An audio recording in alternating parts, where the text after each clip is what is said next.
Hey everybody, I'm gonna basically go over my Arrma Fury short course truck here. Just kind of talk a little bit about what I've done to make it a little more race worthy. I'm a big fan of this truck overall. I think it's a cool design with the twin vertical plates. I also race a associated SC10, which is kind of my main race car, and this one is more of my kind of play sidecar. But as you know, the Fury comes as a ready to run, and while it's perfectly fine in the ready to run form, there are definitely some changes I think that should be made to it to make it a little more race worthy, to improve both its durability as well as performance just on the track. So first of all, I switched the body out. That's obvious. The stock body is pretty good. It is kind of square. It's hard to get good high flow through it. So this is the Ford Raptor, the J Concepts Ford Raptor SVT. I think pretty much any body fits on this thing just fine. So I'll take the body off. Inside, so first of all, you can see I switched the tires around. The tires that come with it are just straight up horrible. These are J Concepts barcodes. I run the greens all around, green in front, green in back. They're slash rims, which the rims for the slash 4x4, which, as you know, as you probably know, they affect the offset. So the Arrma rims that come with the car have a non-standard offset. They're somewhere right in between, like the associated SC10 rim and then the slash 4x4 rim. So unfortunately, the SC10 rims make the car really narrow and they don't fit. And then the slash rims are still legal in the rear. So in the rear, the car measured out around 296, I think, or something like that, millimeters, 296. But the front is just over 300. It's like 301. So that's kind of a problem, obviously, for like racing at a Roar event or somewhere where they really follow the rules. And I don't have a solution to that quite yet. Because I refuse to use the stock Arrma rims. The stock Arrma rims are a cone-shaped rim, so they're shaped like a cone, where the outer part of the rim is really narrow, small diameter, and the inner part is large diameter, which is horrible because it basically requires extra foam to make it fit right, make the wheel tire fit right. It's just a mess. So anyway, these are barcodes. I'm using the Traxxas locking nut in here. These are the Traxxas 7mm nuts that basically have a surface, a like serrated surface on the inner part. It helps it basically keep it from loosening out, keeps the wheel on there without loosening. So that's nice. Next thing I upgraded on this are the shocks. I'll try to get you a view here. So the suspension, the stock suspension is plastic, kind of hard to adjust, and it leaks a lot of oil, so it's not ideal. These are shocks from a Arrma Jammin CRT. The front ones fit perfectly, and as you can see, the Fury has this actual A-arm on top, and so the shock has to be narrow enough to fit through that. And so these shocks fit, although I do think, I'm pretty sure that the associated V2 shocks or the stock shocks that come with the SC10 will also fit, so that's another option. In the rear, I'm running also the same shocks for the Arrma Jammin SCT. I got this idea for these shocks from the one of the forums, I believe, at Ultimate RC. There was a fellow who basically did the same mod, and so I got the idea straight from him. Running these blue springs up front, these are pretty stiff springs, and I'm running 40 weight oil up front. So the front, it's hard to basically show this, but it's pretty tight. You can see how kind of like, just thick the fluid looks in terms of pushing down. The rear, I'm running 30 weight oil with much softer springs, and I need quite a bit of preload just to get the ride height correct. But this basically really helps traction a lot. So on a loose indoor clay surface that I race on, the car with this loose rear, soft rear, and tight front really hooks up. I can pretty much give full throttle coming out of a turn, and the back will not slide out. That's in stark contrast to my SC10, where I'm pretty much always battling rear slip. No matter what I do, the SC10 rear is just loose. So that's the shocks that we've gone over now. Like I said, 30 weight oil in the back, 40 weight up front, stiffer spring up front, softer spring in back. In terms of the shock mounts, I use the outer shock mount in front. So with the Fury down below, you have basically two holes. I use the outer one. It's a little bit hard to see here, but it's the outer one, and the purpose for that largely is just to help the ride height be a little bit lower up front. And then in the rear, I use the inner hole. I think it handles a little better with the inner hole. And unfortunately, as you probably know, there's only one shock mount up top. That's a really bad design feature. I don't know why Arrma did that. If they have any goal of racing this car, you need to have some more adjustability. It's too bad. Probably one of my next mods will be to add some sort of extension here to basically give more adjustability.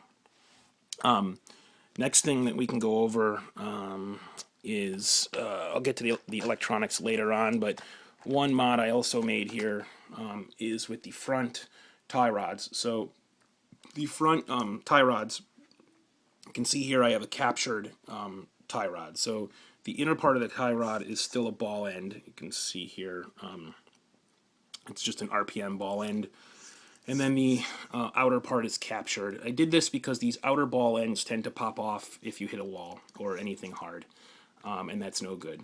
So that was a change that I made there. It definitely improves durability during a race, because if the ball end pops off, then the heat or the main is obviously over.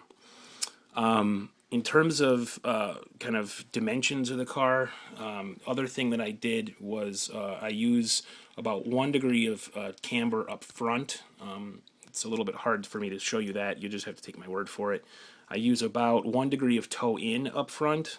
You can probably appreciate that just from lifting the car. It's about 1 degree of toe up front. And then the really crazy mod that I did, which people are going to think I'm nuts, but I have about 4 degrees of rear camber. So I have a lot of rear camber. This helped with the loose surface. It also helped with traction rolling in terms of coming down from a jump. So with 1 degree of rear camber, what I noticed was that I would jump and the car would come down and it would oftentimes roll over, especially if it came down on its side. With the 4 degrees of camber, it just provides a lot more lateral stability when the car comes down on a jump and it's a little bit sideways. It lands flat and it straightens out, and it makes it much more drivable. Let's see. Other changes that we've made to the car. So electronics-wise, it's completely rebuilt. So I'm running a Savox 1258 servo underneath here. It's a real pain to get into this servo box. So if you're going to go in here, I recommend changing the servo and just doing all the upgrades you need to do. In order to make that upgrade work, there is a fair amount of dremeling that needs to be done. The stock servo somehow fits in this little hole here, this little crevice. Any sort of this Savox servo with the low C horn required me to basically dremel out this whole area to allow the horn to basically move left and right. Obviously, without this, it just does not work one bit. But this servo is amazing. I run this in all my other car, any race car I use. I pretty much want this Savox 1258. It's really fast. It's digital. It's high torque. It's hard to beat it. This gets me to my next issue, though, which is my speed controller. I'm running a Mamba Max Pro, which is phenomenal. I love this thing. The only complaint I have, which many people have also complained about, is that the power output for the servo is very low. So right now, this car is not drivable because the servo pulls too much, requires too much current. The speed controller cannot provide it, so it twitches up. So I'm waiting for a BEC. Once I get the Castle BEC in this system, then it should be fine. I'm running obviously a Spectrum receiver with my Spectrum radio. That's really nothing too exciting, but much better than the stock radio. And then for motor, I'm running an Orion 17.5 spec censored unit. I really like this motor. Very, very good torque, and I think for this car, it's a good. It just seems to work well for whatever reason with the car. Another modification that you cannot see from this angle with this truck is the differential. So the Arrma differential, basically, in my opinion, is not very durable. It has a design flaw inside of it, which is basically it has a 1.5 millimeter pin, very small steel pin, that connects the outdrive shaft to the inner spider gear. The problem with that is with a high power brushless motor, it puts a lot of pressure on that little pin, and that little pin will eventually break. A lot of other people have complained about this, and I'm also one of the people who've had this problem. So an easy solution that I found, that I also picked up from a forum, I'm not sure which forum, but a good replacement differential for the stock Arrma diff is the HPI Blitz diff. Fits in there just fine. It actually fits in there perfectly. The only thing is that it's got a little bit of slop left and right, a little bit of space. So a really easy solution to that is to just get some extra of these HPI washers. It's Z892, Z892. These washers basically are the washers for the outer part of the diff, and they go right over the outdrives, between the outdrive and the bearing, and the outer bearing in the transmission housing. So that basically just helps the diff fit in there, keeps it from slopping left and right, and that's an easy fix. The HPI diff is great. I've had it in there now for a few races. It hasn't leaked. It just seems to do just fine. I really like it. The next upgrade there, I'll probably try a MIP ball diff, the ball diff for the HPI Blitz, just to see how that affects kind of tunability and traction. Let's see. I think that's pretty much all of the mods that I've made to this car. I usually run the battery in the rear position. However, sometimes I do run it in the front if I want a little more steering. And just kind of a few other last minute comments on this truck. I'm a big fan of the design. I just think it's really novel. I love my SC10. I think it's cool, but everyone has one, and it's kind of boring to look at. It looks like a buggy with a truck design on it, a little bit like truck arms and truck tires and truck body, but otherwise it's clearly a buggy. Just that boring tub style chassis. This thing being the twin vertical plates, I just think it's neat, something different. Why not? In terms of how this affects its behavior on the track, I wouldn't say that my car is perfectly tuned yet. I think I still have a little more room to go to make it perform, but it's really easy to drive. The back is planted, especially for a two-wheel drive truck. It doesn't slide around. It's got great low center of gravity. It does not traction roll, especially with the right tire setup. And it's just, like I said, really easy to drive. It's got a little bit of understeer with the current setup, so that's why I've gone to the stickier front tires. I went to the green compound, so that definitely helped a little bit. And also, my next step will be to just loosen these front shocks a little bit to help with front bite.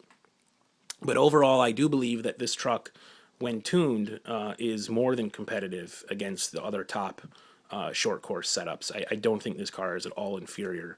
The only inherent, I think, problems with this car really center around the adjustability. So again, single front shock tower mount, single rear shock tower mount. These are just overall problems, I think. I don't have a solution yet to them. And then also the non-standard offset, especially in the front, is annoying.